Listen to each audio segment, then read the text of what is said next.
Welcome. This is a tutorial for the Anytone D868 radio. I've done a few tutorial videos in the past. I'm kind of going through and making an all-in-one guide for general use. First thing we're going to start off with is downloading and creating a DMR ID database to import into the code plug. So I made a handy little script. I will put the link to this in my video that will give you this zip file. This is going to download and merge the radio ID data from radio ID and both ham digital. One does European, one does the rest of the world. It combines the data and gives you currently about 103,000 or so individual unique addresses. So you have the zip file. We're just going to extract it right in this folder. And it's going to give you a few files here. What you're going to do is right click on the DMR download script and go to Run with PowerShell. It's going to go through and do its thing. This basically downloads the files and then merges them and then creates a CSV file that you can import into the CPS software. This also does a contact list file that's compatible with the TYT MD UV380, the newer version, dual band version of the MD380. This takes a few minutes to go through. The Anytone file does complete first, so you can usually sometimes skip ahead and just use it while it's still formatting the TYT file. Now this is going fairly fast because I have a fairly fast system, but if you're running a slower system, this is a fairly large database file, so it might take a minute or two to go through and do everything. Same thing if you have a slow internet connection, because some of these files are fairly large. They're about 4 megs or so, which, I don't know, if you have a slow connection, might take a while. We're just going to wait for this to finish up and do its thing. Meanwhile, I have a fresh code plug over here, which I just reset and made a blank code plug-in. We're going to let this finish up here. It'll take another second or so. And when you run the script a second time, it will actually tell you if there's been new data downloaded. If there is not new data, it'll tell you. And it also tells you how many records it's added since the last time it's run. Like right now there's 104,000 records. If you run it again, it'll increase the number and it'll tell you how many it added. And it will archive the files. So right here we have the Anytone file. So first thing we're going to go to is we're going to go to Tools, Import, and we're going to scroll down all the way here where it says Digital Contact List. And we're going to go to the location of those files. There's the file we just made. We're going to select it and hit OK. When that's all done, we'll hit Import. Now again, this part of the import process might take a long time if you have a slow computer, because it's going through all 103,000 of those records and converting them and importing into the code plug file. This will take a long amount of time if you have a slow computer. And you can see right here the code plug software is using a good chunk of my CPU. It's locking up one of my threads on my CPU, so it's not multi-threaded, which is hopefully something they'll fix eventually so it won't take this long, as everyone has multi-core systems now. We'll give this another minute to go through and finish up.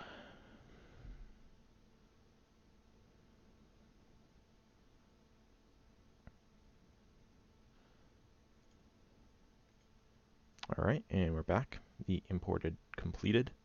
So if you go under here under digital and go to digital contacts, it'll take a minute to display it, but it will display the contacts here, all 103,000 if you really want to look through them all. So first thing we're going to go into is go under radio ID list. This is where you're going to enter your radio ID. In my case, it's a number that starts with 3109. It's a 7-digit number that you get from registering your ID on either radioid.net if you're a US or worldwide user, or hamdigital.org if you are a European user. They do this because of the GDPR thing that happened about privacy, and the database got split. So I'm just going to go 3109999 as an example, and I'll say my name, John Smith. Hit OK. If you have multiple radio IDs, which sometimes you have multiple ones, like they might give you 2 ID numbers, or if you have a friend or something you want to program and you want to be able to broadcast as them, you can add a second ID, but for the most part you're just going to have one. And we're going to go through set a few options first. So we're going to go to optional settings. Power on. Right here you can have it go through and do a custom character. So you can say your call sign or welcome, whatever you want to do. And you can set startup channels if you wanted to go to a certain zone every time it boots up, which I usually leave that off, so it's on the last one I used. You can also customize alert tones, the sounds it makes for resets, idle tones, things like that. I usually just leave these as default. Display, I usually leave pretty much everything here. On last caller, I think I do ID. I do display everything. Caller is name-based red.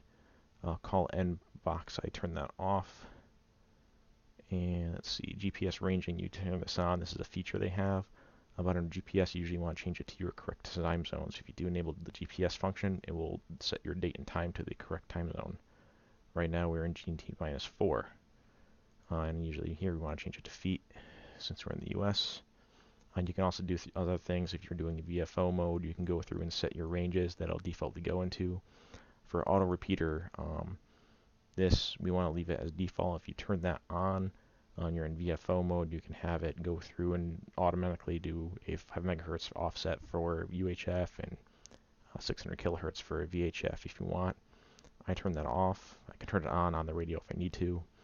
This is for your recording functions. If you want to record, say, a net going on or things like that, it will save this data to the radio, which you can download into the CPS later on. For audio, usually what I do is I change this if I'm inside, which I am most of the time. I leave it on indoors because 8 is very, very loud. Even 1 is very loud. I'll change it to that if I'm driving or if the car is playing, if it's playing in the background while I'm driving or something. For the most part, I leave it on indoors. And headset, I never use a headset, so it doesn't matter. I usually talk a little soft, so I have my mic gain set on highest it goes. And this enhanced audio feature just does not work well. Leave it off. It doesn't work that great. Work mode, we're going to change this over to channel. Once we get zone sets, it's going to remember this. If you want the radio to start up in VFO mode, you can do that if you want, but I usually leave it in channel mem mode. And you can set which zone to load on startup. Now this has a dual scanning function for 2 zones open at once. Usually when I turn the radio on, I leave it so it's just 1 zone, so I'll do sub-channel mode off. And if I turn it on, I have a press key set to enable the second zone, I think on P2. If you really want to go back and change that. Usually have Vox off for push to talk, or just talk. VFO mode for FM, if you listen to FM radio, you can just tune it like you would a radio. Auto shutdown off, key functions. This is going to be personal, whatever you want. I have a few preferences I can go through and post screenshots of later, but for the most part, you can pretty much just figure out what they're doing here. There's buttons to change the GPS off. There's also a few others to turn things like dual monitoring or promiscuous mode on and off, GPS, monitor keys, and things like that. So you can go through and set those later.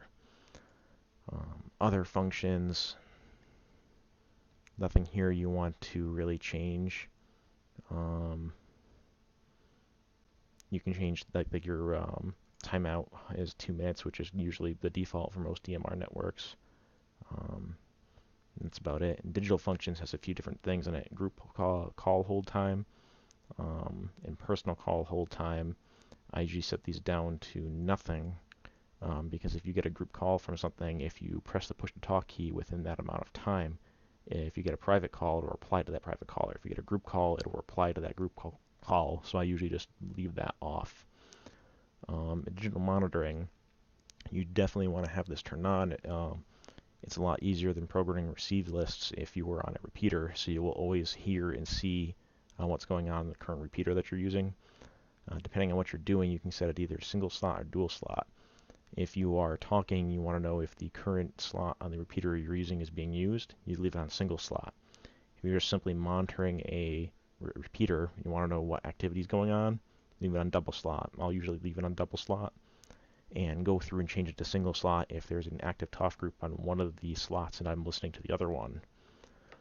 Same thing for this.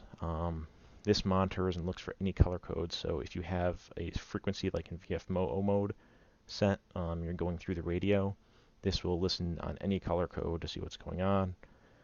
Digital monitor ID, this is basically just, it finds and listens for any talk group. So you want this on usually so you can hear talk groups you don't necessarily have in your radio. SMS confirmation, you want to leave off for compatibility with the TYT radios and other radios, and leave this set to MSMS. That is what ends up working when you want to text back and forth with a TYT radio or through the Brandmeister network. Everything else is pretty much just personal here, so we're going to go out. There's not much we can really do. We'll go through, just for as a current example, I have the Connecticut Airways Network repeater list and talk groups. We're going to go through and program in some of these talk groups right now, and an example for one of the repeaters. So I'm going to go over here, and we're going to go into the talk group settings under digital. And we're going to modify, because this is just a made-up one they did. And we're going to call this worldwide group call, since it's a group call ID. And the talk group ID in this case is 1. You can leave any of this other info off. You don't really need it. We'll go through and program this as well too. And we'll call this oops, I put that all in the wrong spot. See, I'm already messing up. I'll call this worldwide English, and we'll call talk group ID 13. And we're just going to keep going through the list. I'm going to pause the video, and you basically just follow this example for any local repeater systems you have. Okay, so I've gone through and added in our talk group IDs into the listing here, and I just realized I had a 2 at the end of that for statewide. So now we have our talk group set. We're going to go through and find a repeater. So I'm going to go through and pick the one that's in range of me here, which is our Wolcott repeater in Wolcott, Connecticut. So I'm going to go under channel. So now we have 1, 2, 3, 4, 5, 6, 7, 8, 9, 10, 11, 12 talk groups. But if you notice here, they have a couple different assignments, like Parrot can be on both talk groups as well as TAC 310. So we can program those for multiple slots. So we're going to go over to channel, and first thing we're going to do is going to delete these default channels that it created. And we're going to go through and call this Wolcott dash. Our first one will be worldwide.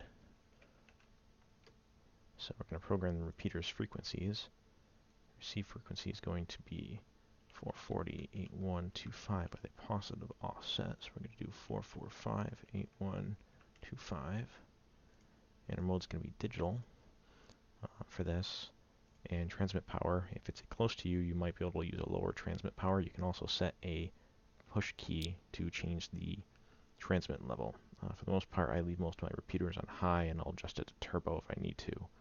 We're going to do 12.5K for narrow FM. Talk permit, usually you want to set it to channel free, which I believe should be if that repeater slot is free. Their wording here is a little weird. I usually leave it to always, and I just try not to double over somebody since our repeaters aren't really that busy, but typically you want to keep this to channel free.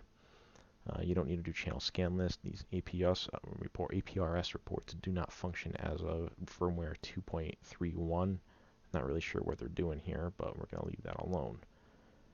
Alright, and our contact, we're going to go through and select worldwide talk group. And radio ID, if you have multiple ones, you can program what ID number it's going to use. Now this repeater is using color code 1, so we're going to make sure it's set to color code 1. And this particular talk group wants to be on time slot 1, so we're good. Normally, if you have promiscuous mode turned on, you want to set all groups that you have that are for a certain repeater system into a receive group. Since we have promiscuous mode, we're going to leave that off. Encryption is going to be off. And what I found is that it works if you leave simplex TDMA on. There's a back and forth on a lot of forums whether or not you actually need to have this function turned on. I found leaving it on for repeaters works best. Apparently you do not need to have it turned on to work with it. So I'm just going with what I have found works for me. You can try leaving this off.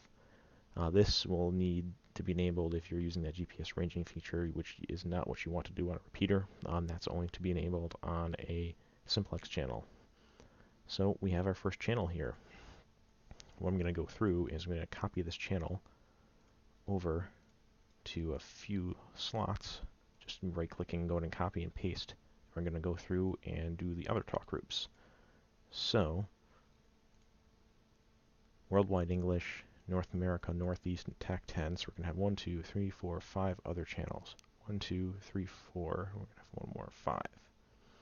So we're going to go through, and we're going to do this for Worldwide English, and we're going to go through and select the Worldwide English talk group. And we're going to repeat that for the rest of these. I'm going to pause the video. Oops, that's not the right software. And alright, now I've gone through and modified each of these to have the correct content information in them. Now we're going to go through and do the slot 2 groups. If you notice, I named some of the channels, doesn't show the channel names really easy. Channel name right there, 310-1 and Parrot-1, just to show that they're on time slot 1, since this does allow for Parrot on 2 time slots as well as TAC 310. So we're going to create our first time slot 2 spot. We're going to copy that zone or channel, paste it again, go in here. First thing we're going to do is go through and change slot to slot 2. And then we'll call this channel what we want to call it. We're going to make this the Connecticut statewide channel. We're going to select the Connecticut talk group. And that channel's done. So we're going to go through and repeat that for the rest of these talk groups that they have on this repeater slot. Okay, now I went through and created all these slots for time slot 2. As I said before, see how I have 2 TAC 310 channels for each time slot and 2 parrots for each time slot, which our repeater groups here say to do. Alright, now that we have that created, we're going to go over to zone. We're going to create a zone. We're going to call this the repeater name, or whatever you find handy, and just simply add all our channels to it.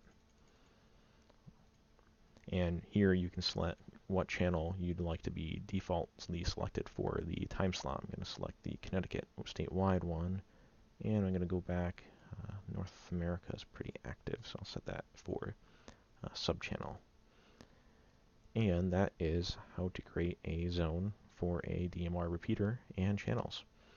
If you'd like to create a simplex channel, we can go through and do that too. Test 1. There's a repeater system nearby that has a few repeaters. I'm going to go and do this one here in Woodbury. So I'll call this Woodbury NARA. We're going to set our frequency, which for this particular repeater is 44480 with a positive offset, so we're going to do 449.80. And for mode, for this one, we're going to do analog, high. We're also going to do narrow FM. Everything else we don't really need as well too. You might want to set this to, if you have a scan list, if you have multiple for analog, you can set a zone or a scan list and have it scanning several channels at once, say for a certain repeater area or something you have, or you can just simply set the one channel. Alright, we got this all set. We're going to go through and set our encode and decode channels. So the encoding is 192.8 CTSCC or CTCSS. We're going to go back down to 198. 192.8. We're going to do the same for decoding. This particular system does output on that frequency.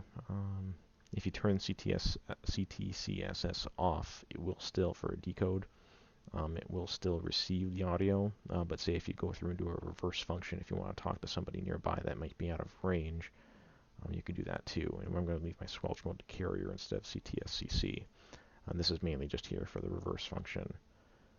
And that's basically it, and that is our analog repeater. And we have to add that to a zone. So I'm going to go through, and usually what I do is I make a zone for a certain group. Like I might add these several FM repeaters in and that are linked to the same zone. And you can do it whatever way you want. now we have 2 zones. And when you're all said and done here, you're going to go through and write this to your radio. You're going to first make sure that's plugged in and that it shows up under Device Manager and the COM port shows up. And you're going to go to Program and go to Write to Radio. You'll say OK, and since this is the first time you're writing the radio, you're going to want to select that digital contact list. If you're just going through and updating channel information, you do not need to select that. Otherwise, this takes an extra few minutes to go through and program to the radio. And the data for the actual channels and stuff only takes a few seconds, because that's usually 100 or a couple hundred lines in a CSV file versus digital contacts is 103,000. So you'd hit OK, and it'll go through and write to the radio. I don't have my radio connected at the moment, but that's what it'll end up going through and doing. Also, one other feature I just remembered, Friends List. This has a function where you could search for an ID, and whenever they will talk on the radio will make like a little beeping sound or something. So if it's a friend of yours you want to keep tabs on, you can do that. So I can go through and put my call sign in here. It's going to search the database. It found me, and there I am. So if any of you were listening to the code plug, or listening to this with this code plug, or when you make it, it would pop up whenever I'd happen to talk. So that's basically it. And what you'll do is you'll save this before you go through and write it to the database as a file. So then if you need to recall it at a later point, you can open it up. Even if you mess around with the settings on the radio, you can change that whenever you'd like. So that's a basic run through of just how to create a simple code plug with the Anytone CPS and import and create the DMR database into the radio. Thank you for listening.